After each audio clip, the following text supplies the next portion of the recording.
Bueno, vamos a resolver el problema 11 del seminario 6, que nos plantea, para un conjunto de moléculas tenemos que ver si son moléculas polares o no polares, o sea, si su momento dipolar es 0 o no es 0.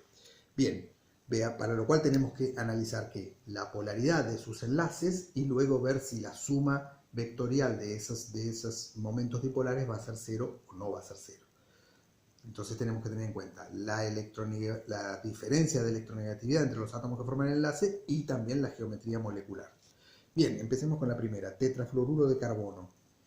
Es un átomo de carbono unido con 4 enlaces simples a 4 átomos de flúor. No tiene pares de electrones libres, por lo tanto la geometría electrónica y molecular es tetraédrica. Los ángulos de enlace son todos de 109,5, que es el ángulo de un tetraedro perfecto. Las longitudes de enlace son todas iguales, porque son todos enlaces idénticos flúor-carbono. Analicemos la diferencia de electronegatividad. 4,0 es la del flúor, 2,5 la del carbono, la diferencia nos da 1,5. Una diferencia realmente importante, quiere decir que estos enlaces son fuertemente polares. Es decir, en esta molécula va a haber una densidad de carga negativa sobre los átomos de flúor y una densidad de carga positiva sobre el átomo de carbono. Y el momento dipolar apunta de positivo a negativo. Esos serían los vectores momento dipolar. Todos van a tener el mismo módulo, porque todos son iguales, y entonces la suma vectorial de todos esos van a dar 0, porque son todos vectores del mismo módulo y que están equitativamente repartidos en el espacio en una disposición muy simétrica. Se puede hacer la suma vectorial matemáticamente y convencerse de que esto va a dar 0, pero en este caso, cuando vemos que ya la simetría es tan evidente, ni siquiera hace falta hacer la cuenta, ya sabemos que esto va a dar 0. Entonces es una molécula no polar con enlaces polares. Esto en general, los enlaces siempre van a ser polares en todas las moléculas. Los enlaces siempre van a tener un cierto grado de polaridad, mayor o menor, salvo el caso que sean formados por átomos iguales. Pero si hay diferencia de electronegatividad, siempre el enlace una cierta polaridad va a tener. La resultante de todos esos vectores puede ser que sea 0 o no. Con respecto al análisis que hacemos de la polaridad de cada enlace, cabe preguntarse si ¿está bien mirar únicamente esos dos átomos que forman el enlace o hay que mirar un poco más allá del resto de la molécula? Es decir, por ejemplo, si nosotros queremos analizar la polaridad de este enlace azufre-hidrógeno, ¿es lo mismo que el átomo de azufre esté unido a un átomo medianamente electronegativo como el carbono o que esté unido a un átomo muy electronegativo como el flúor? No, seguramente no es lo mismo. Seguramente este enlace ejerce algún tipo de influencia sobre este enlace.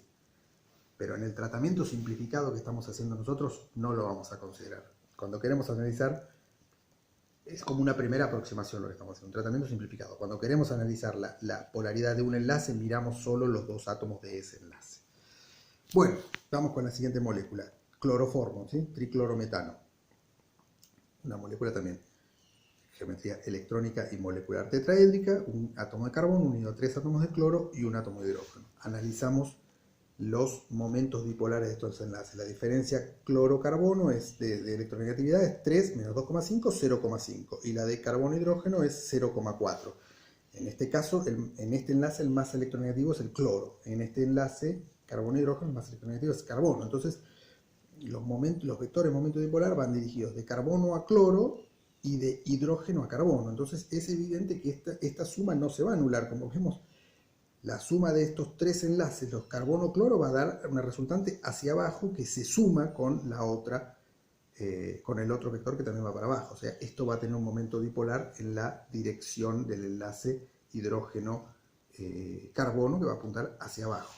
Es una molécula con enlaces polares y que tiene es una molécula polar, tiene un momento dipolar distinto de 0. Y efectivamente el momento dipolar es 1,15 de Debye. Esto no pretendemos que lo sepan hacer, y crean que yo tampoco lo sé, lo busqué el dato en bibliografía para confirmar que efectivamente es una molécula polar. Bueno, trifluoruro de nitrógeno. Un átomo de nitrógeno, 3 átomos de flúor y un par de electrones libres. Entonces, como vemos, hay 3 átomos unidos y un par de electrones libres. La geometría electrónica es tetraédrica. La geometría molecular es pirámide trigonal. Entonces, hay una diferencia de electronegatividad entre flúor y nitrógeno, 4 menos 3 es 1, o sea, los enlaces son polares y además hay un par de electrones libres. Los momentos dipolares apuntan de nitrógeno hacia flúor y de nitrógeno hacia el enlace, hacia el par de electrones, ¿no? Pero vemos que esta molécula no es simétrica como pasaba con la del tetrafluoruro de carbono, donde todos los enlaces eran iguales. Acá hay 3 enlaces, flúor-nitrógeno, y este vector que va para arriba no tiene el mismo módulo que los otros 3. Entonces, seguramente la suma esta no va a dar 0. Esta molécula no es simétrica. Y efectivamente,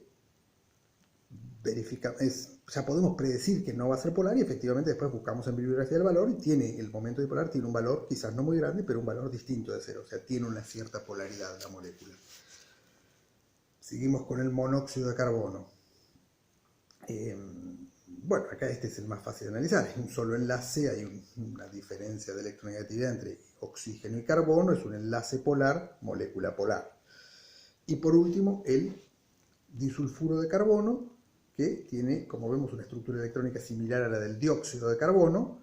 La diferencia de electronegatividad entre azufre y carbono no es muy grande, es de 0,1, 0,2, o sea que estos enlaces no son muy polares, estos vectores no tienen un módulo muy alto, y de todas maneras, tengan o no un módulo alto, tienen una geometría lineal que hace que se cancelen, o sea, la resultante va a dar 0, independientemente de que sean de módulo grande o chico, los dos módulos son iguales, apuntan en la misma dirección y sentidos opuestos, de forma que los enlaces son muy poco polares y además, por ser una molécula lineal y simétrica, el momento dipolar va a ser 0. O sea, ese es el análisis que tenemos que hacer, analizar cada enlace, ver cómo van a ser los vectores, no pretendemos hacer un cálculo numérico exacto, simplemente saber qué vectores van a ser iguales y cuáles van a ser distintos, y después, en base a la simetría, estimar predecir si la molécula va a ser o no, si va a tener o no momento dipolar. Como vemos, las únicas dos de esta lista que tenemos, las únicas dos que tienen momento dipolar igual a 0 son la primera y la última, que son totalmente simétricas, el tetrafluoruro de carbono y el disulfuro de carbono. Las otras, algún grado de polaridad tienen.